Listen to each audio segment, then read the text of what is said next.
नमस्कार. श्री ज्ञानेश्वरी गुणार्थ दीपिका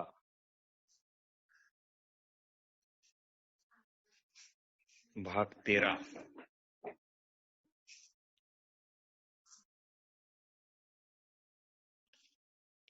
परमेश्वराची जी ब्रह्मांड चालक शक्ती आहे तीच परमेश्वरासह पिंडात म्हणजे आपल्या ठिकाणी आहे हे आपल्याला नाकारता येत नाही.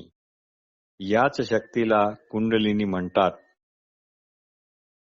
दोन्ही कानात बोटे घालून जो नाद ऐकू येतो तो खरोखर अनाहत नाद नव्हे, पण हा नाद पकडून मात्र पुढे जाता येते हे निश्चित. असं म्हणतात की 1 कोटी अजपा जप म्हणजे हंसहा असा झाला की खरे अनाहत नाद ऐकू यायला सुरुवात होते.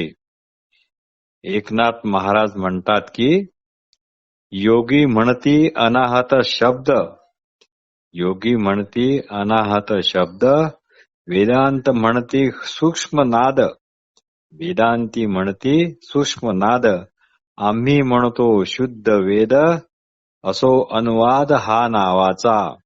आम्ही म्हणतो शुद्ध वेद, असा हा अनुवाद नावाचा. याच अनाहत नादापासून सर्व वेदांची उत्पत्ती झाली असे समजतात. या कुंडलिनी योगाने किंवा लय योगाने पंचभौतिक शरीर जाऊन चैतन्य देह प्राप्त होतो व नदी समुद्राला मिळते. तसा हा चैतन्य देह चैतन्य सागरात विलीन होऊन चैतन्य म्हणूनच राहतो. मग आपणच आपल्याला पाहतो व पाहता क्षणीच आपण खरे हेच असे तो ओळखतो.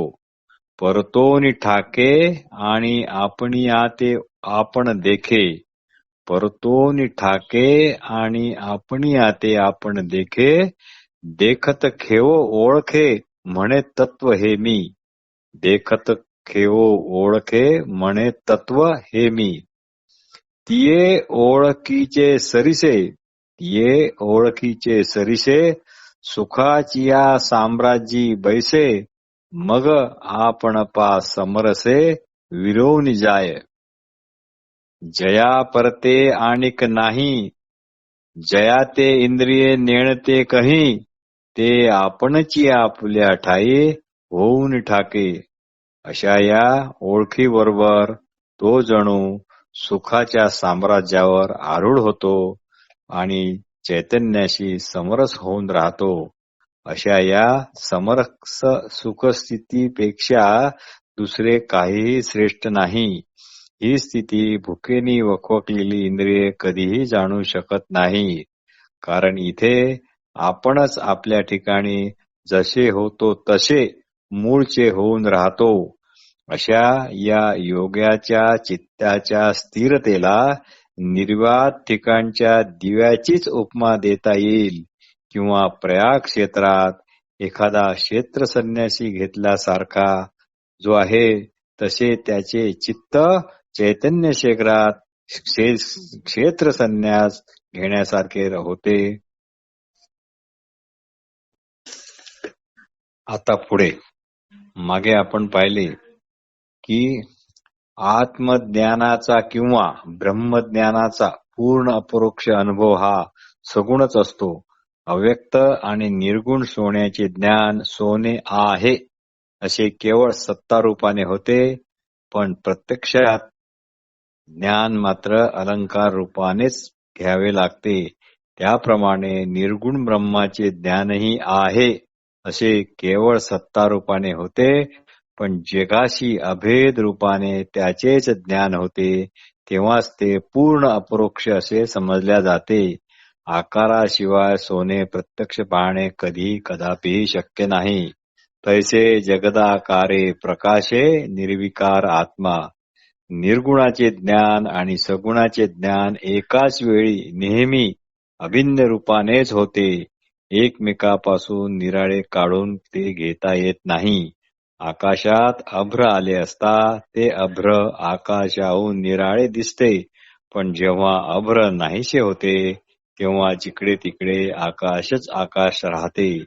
त्याप्रमाणे चित्ताचा लय झाला की सर्व दूर एका चैतन्याचाच उल्हास अनुभवाला येतो.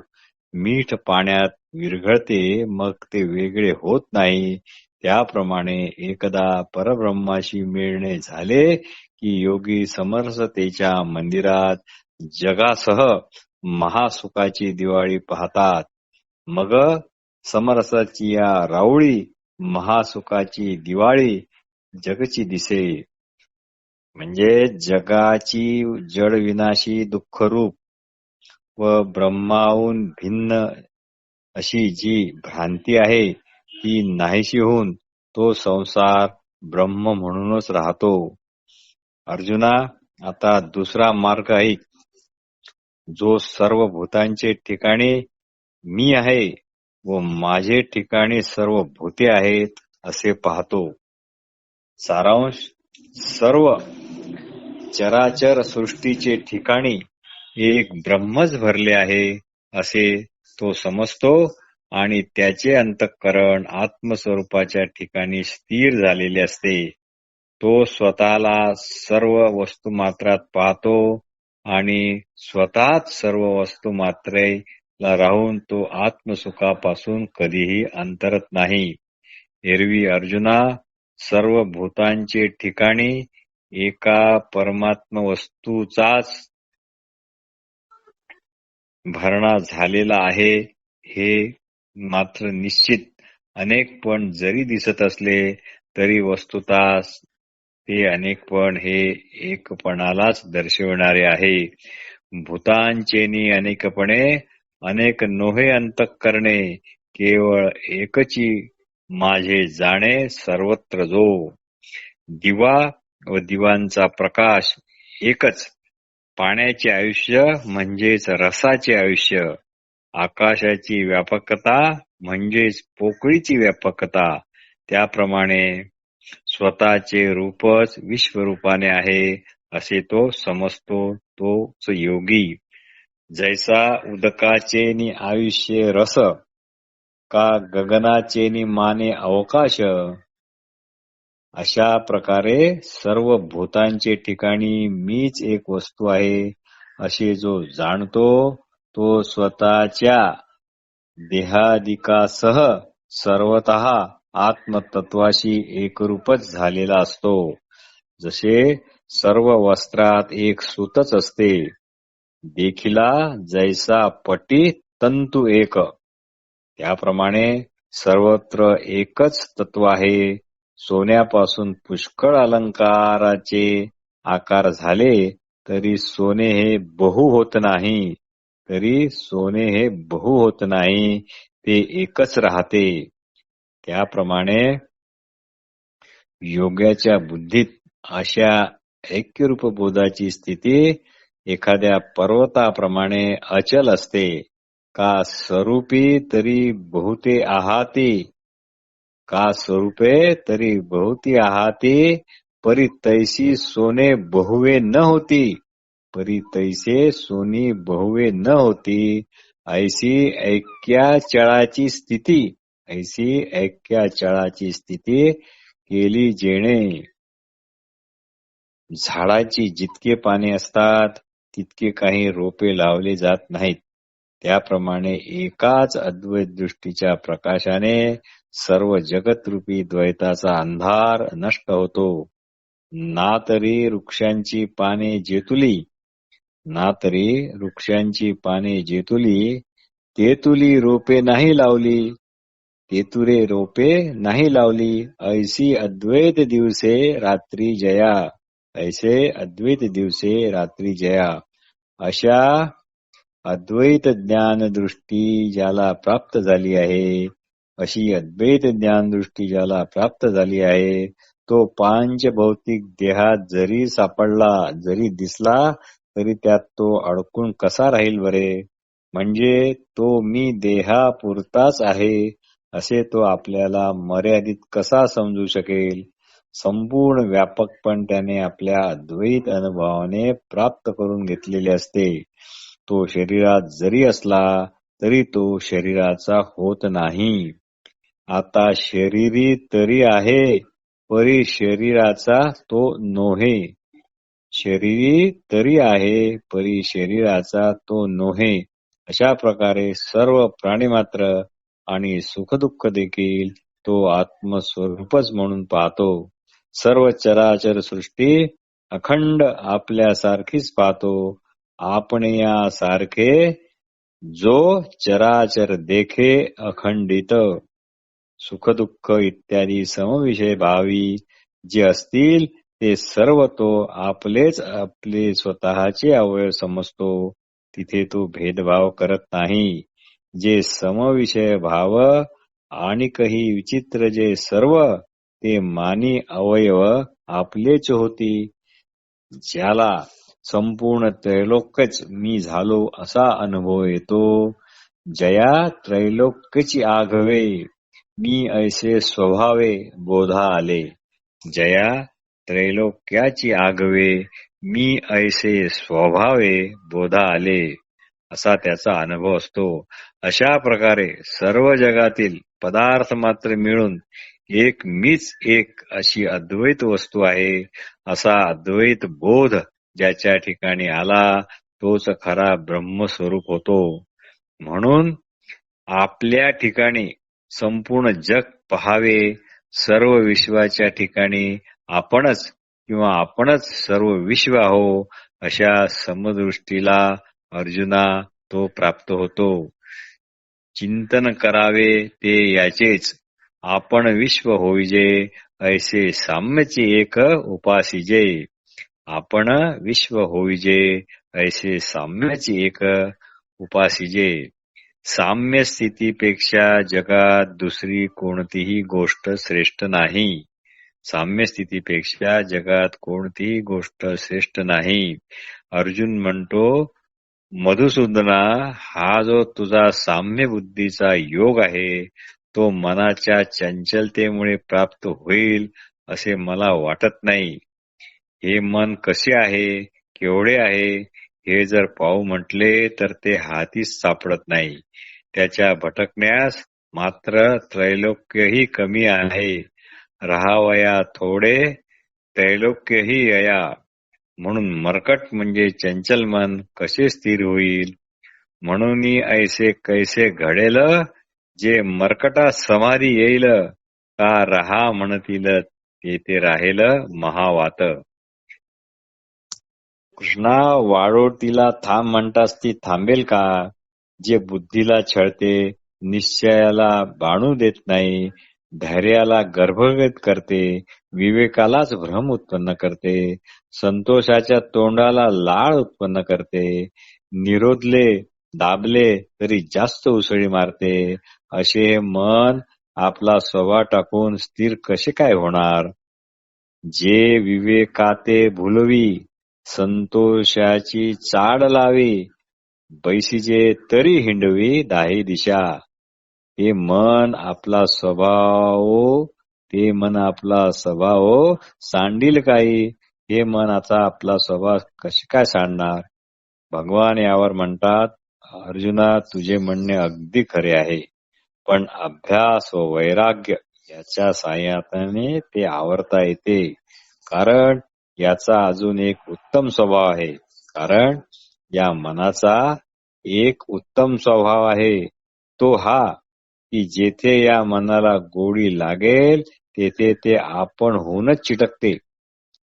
जेथे या मनाला गोडी लागेल तेथे ते आपण होऊनच चिटकते, म्हणजे स्थिर होते. म्हणून याला आत्मानुभवाचे सुख हे नेहमी दाखवीत जावे. म्हणून अनुभव सुखची कौतुके दावीत जाईजे. पण ज्यांनी मनाला जन्मापासून कधी आवरण्याचा चिमटा बसवला नाही ते मात्र आता ऐनवेळी कसे स्थिर होईल सांग बरे. युक्तीची कांबी लागली नाही तरी निश्चळ होईल काही.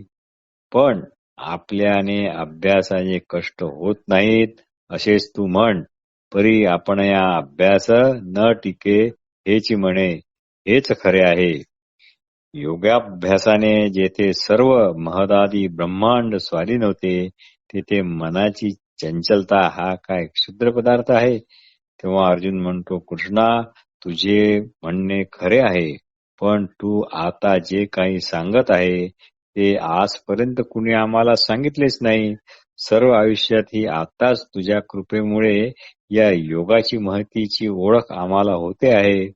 तुझे प्रसादे पुरुषोत्तमा, तुझे प्रसादे पुरुषोत्तमा, योग परिचय आम्हा झाला आजी. आता पुढे अर्जुन म्हणतो, मला अजून एक विचारायचे आहे. एखादा श्रद्धेने योग करायला लागला, पण मरणकाळी ब्रह्माचे ठिकाणी स्थिर बुद्धी राहिली नाही. तर असा पुरुष कोणत्या गतीला जातो? इंद्रियाच्या गावाहून निघाला, पण आत्मसिद्धीच्या नगराला पोहोचलाच नाही. पण आता पुढेही पाऊल ठेवता येत नाही आणि मागेही पाऊल घेता येत नाही. अशा स्थितीत आयुष्यरूपी सूर्य मध्येच मावळला. अकाळी फार दाट अभ्रे जमतात, पण ते वर्षाव करत नाही, पण फार वेळ आकाशातच राहतात. तर अशांची काय गती होईल? इंद्रिय ग्रामोनी निघाला, आस्थेच्या वाटा लागला, आत्मसिद्धीच्या पुढीला नगरा यावया. तव आत्मसिद्धी न ठकेची आणि मागुटे न येवेची. ऐसा असतू गेला माझ्या रेशी आयुष्य भानू. जैसे आकाशी अकाळी आभाळ अळूमाळू समताळ विपावे आले केवळ वसोना वर्षे. तैसे दोन्ही दुरावली, जे प्राप्ती तव अलग ठेली आणि अप्राप्ती ही सांडविली श्रद्धा या. यावर भगवान श्रीकृष्ण म्हणतात, बाबा, पुण्यकर्मे करणारा कधी दुर्गतीला जात नाही. आत्मसिद्धीचा प्रयत्न काही कारणामुळे जरी खंडित झाला तरी तो निष्फळ होत झाला असे म्हणता येत नाही. पुढे या प्रयत्नाकडे तो अनायासेच खेचला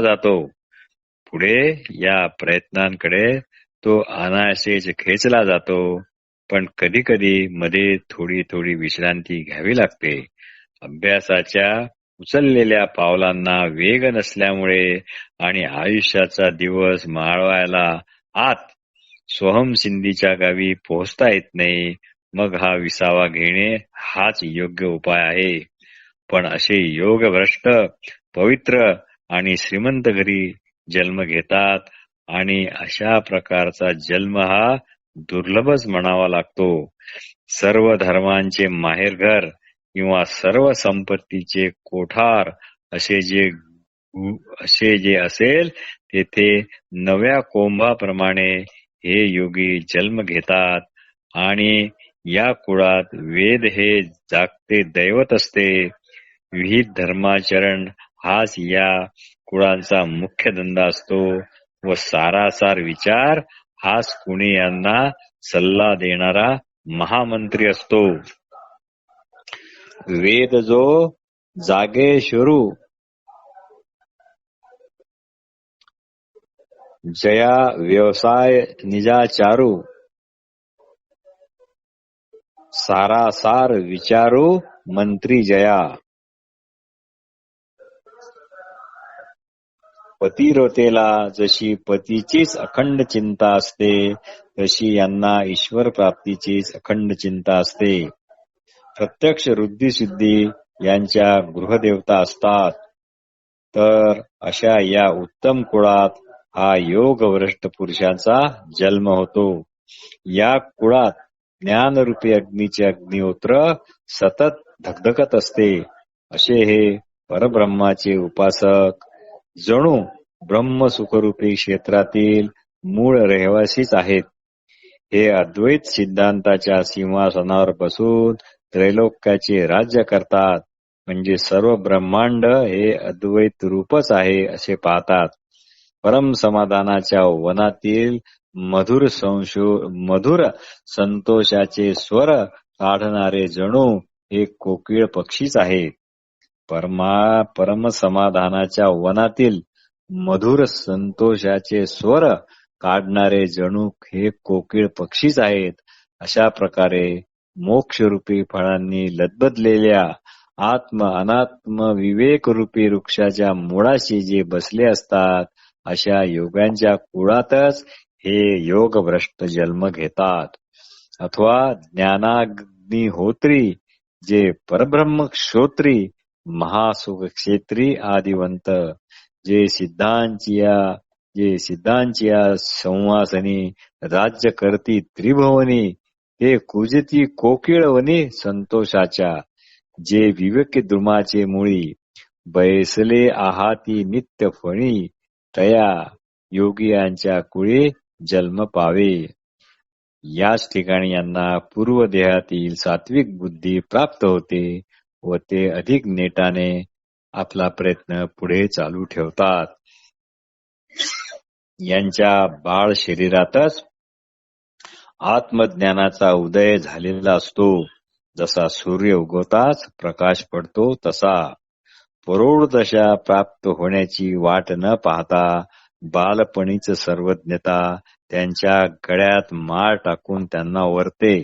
त्यामुळे मन सर्व विद्या संपन्न होऊन अध्ययना वाचूनच मुखातून सर्व शास्त्रे ही प्रगट होतात. मोटकी देहाकृती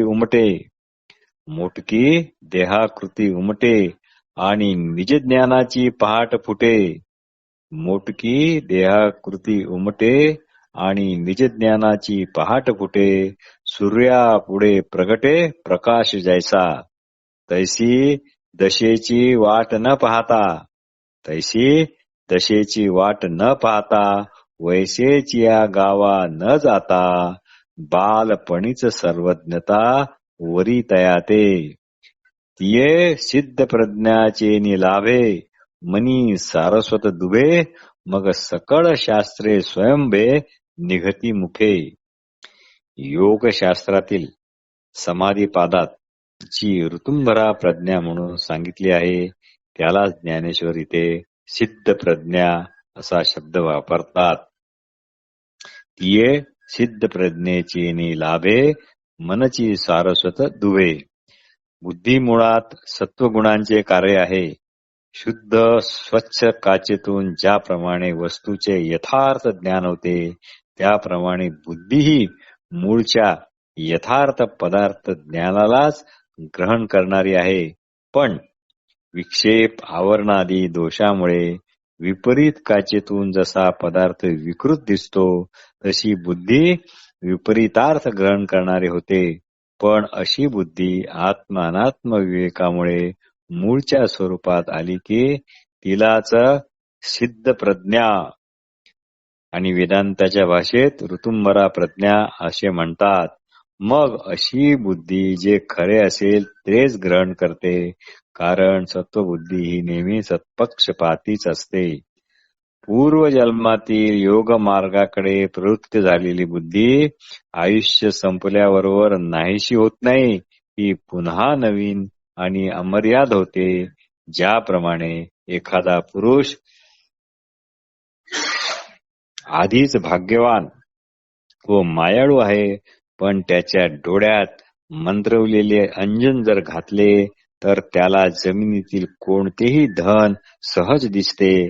त्याप्रमाणे योग भ्रष्टाची बुद्धी इतकी सूक्ष्म होते की जी रहस्ये अगम आहेत किंवा जे तत्व गुरु वाचून कळू शकत नाही तेथे त्याची बुद्धी अजिबात न चाचपडता अचूकपणे प्रवेश करते.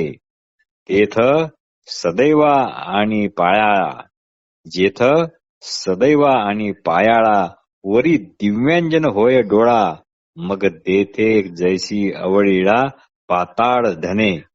समाधी त्याच्या मनाचे घराचा शोध घेत येते. समाधी घर पुसे माणसाचे. हा योगपीठाचा संस्थापक श्री भैरवच असून आदिमाते पार्वतीने याला गौरवलेले आहे असे जाणीजे योगपीठाचा भैरव, काय हा आरंभ भरेचा गौरव, की वैराग्य सिद्धाचा अनुभव जणू रूपा आला. संसाराचे माप घेऊन तो कसा पार करावा हे समजावे म्हणून हा जणू काही देहरूपात असतो, किंवा अष्टांग साधनाचे काय साधने आहेत ते स्पष्ट करणारा हा एक दीपच आहे, किंवा मदनाच्या सुगंधाची प्रतिमा संतोषीच जणू घडवलेली मूर्ती, वयाच्या शेकडो वर्षाच्या चळती आणि हजारो जन्माचे प्रतिबिंब ओलांडून याने आत्मसिद्धीचा किनारा गाठलेला असतो. जे वर्ष शताची या कोडी, जन्म सहस्राची या आडी, लंघिता पातला थडी, थडी म्हणजे किनारा आत्मसिद्धीच्या. तात्पर्य, योगा भाषाची सर्व साधने स्वभावता याच्या ठिकाणी प्रगट होतात व तो आयत्या अनात्म विवेकाच्या राज्यावर बसतो. विचाराचा वेग वाढला की विवेकही मागे राहतो आणि विचाराच्या पलीकडे असणाऱ्या ब्रह्मवस्तीशी तो एकरूप होतो. म्हणून साधन जात आगवे, अनुसरे तया स्वभावे, मग तो आयतीये बैसे, राणीवे विवेकाचिया. येथे मनरूप मेघ नाहीसे होतात, प्राणवायूचे प्राणपण राहत नाही, आकाशही जागच्या जागी विरते, प्रणवाची अर्धमात्रा बिंदूची स्थिती पण मावळते, म्हणजे नाद, बिंदू, कला, ज्योती इत्यादी काहीही राहत नाही. एवढ्याने जाणीव नाहीशी होऊन अपार सुख प्राप्त होते. म्हणून शब्दाची आता प्रवृत्ती होत नाही, म्हणजेच बोलणे बंद होते. याप्रमाणे संपूर्ण गतीची गती अशी जी ब्रह्मस्थिती, त्या अमूर्त ब्रह्मस्थितीची मूर्ती होऊनच जणू हा योगी राहतो. त्याने मागील अनेक जन्मात जी सत्कर्मे करतात ती चित्तरूपी पाण्यातील चंचल रूपी केरकचरा साफ झाल्यामुळे जन्मतः त्याची लग्न घटिका बुडते, म्हणजे त्याचे ब्रह्माशी ऐक्य कायमचेच आहे हे सिद्ध होते. ऐशी ब्रह्माची स्थिती, जे सकळा गतीची गती, तया अमूर्तची मूर्ती होऊनी ठाके. तेणे बहुत जन्म मागिली, विक्षेपाची पाणीवळे झाडली, म्हणून उपजत खेळ बुडाली लग्न घटिका. ज्याप्रमाणे नाहीशे झालेले अभ्र आकाशाशी एकरूपच होऊन असते, त्याप्रमाणे तद्रूपतेचे सुलग्न लागले की साधक ब्रह्माशी एकरूप होऊन जातो. ज्या ब्रह्मरूपाच्या ठिकाणी विश्व वासते व तेथे लय पावते ते ब्रह्मस्वरूप तो योगी आपल्या असलेल्या देहासहच होतो, आणि तद्रूपतेशी सुलग्न लागून ठेवले अभिन्न, जैसे लोपले अभ्रे गगन होऊन ठाके. तैसे विश्व जेते होय, मागवते तेथे लया जाये, ते विश्व मानेची देहे जाहाला तो. संशय, विपर्यय, वासना, बुद्धिमांद्य इत्यादी प्रतिबंध परमार्थात उत्पन्न होत असतात. संशय म्हणजे आत्मसत्तेविषयी संशय, म्हणजे ज्याच्या अस्तित्वाविषयी संशय. विपर्यय म्हणजे मी देह आहे अशी बुद्धी असणे. वासना म्हणजे वासनेकडे चित्ताची ओढ असणे. आणि बुद्धिमान्य म्हणजे आत्मतत्वाविषयी, ब्रह्मतत्वाविषयी सूक्ष्म विचार करण्याची क्षमता नसणे किंवा तशी इच्छाच नसणे. म्हणून अर्जुना, योगी हा तपस्व्यापेक्षा, ज्ञानापेक्षा, कर्म करणाऱ्या पुरुषापेक्षाही श्रेष्ठ होय. म्हणून तू योगी हो. परब्रह्मरूपी जे स्वयंसिद्ध तत्व आहे ते योगी स्वयं तसेच होऊन राहतात. याकरता कर्मनिष्ठ पुरुष षडकर्माचरणाचा, षडकर्म म्हणजे अध्ययन, अध्यापन, यजन, याजन, परिग्रह व दान यांना षडकर्म म्हणतात. म्हणून कर्मनिष्ठ पुरुष षडकर्माचरणाचा आग्रह धरतात आणि ज्ञानी पुरुष आत्मज्ञानाचे कवच घालून प्रपंचरूपी रणांगणात उतरतात, किंवा पाय ठेवण्यासही जिथे जागा नाही किंवा पाय ठेवताच पाय घसरतो अशा तपरूपी किल्ल्याच्या तुटलेल्या कड्यालाही ते पार करतात. म्हणून कर्मनिष्ठ ज्यांना वंदन करतात, ज्ञानी ज्यांना जाणतात व तपस्वीचा जो मूळ स्वामी, जो परमात्मा, तोच स्वयं योगी होऊन राहतो. ज्याचे मनोधर्म जीवाशिवाच्या ऐक्यातच गुंतले आहे, तो शरीरधारी असला तरी तो योगीच आहे. याकरता अर्जुना अखंड चित्तवृत्ती आत्मस्वरूपी ठेव. याकरता अर्जुना अखंड चित्तवृत्ती आत्मस्वरूपी ठेव. पै जीव परमात्म संगमा, जया ते येणे जाहले मनोधर्मा, तो शरीरची परी महिमा ऐसी पावे. म्हणून या कारणे तू ते मी सदा म्हणे, योगी होई अंतःकरणे. पंडू कुमारा. नमस्कार.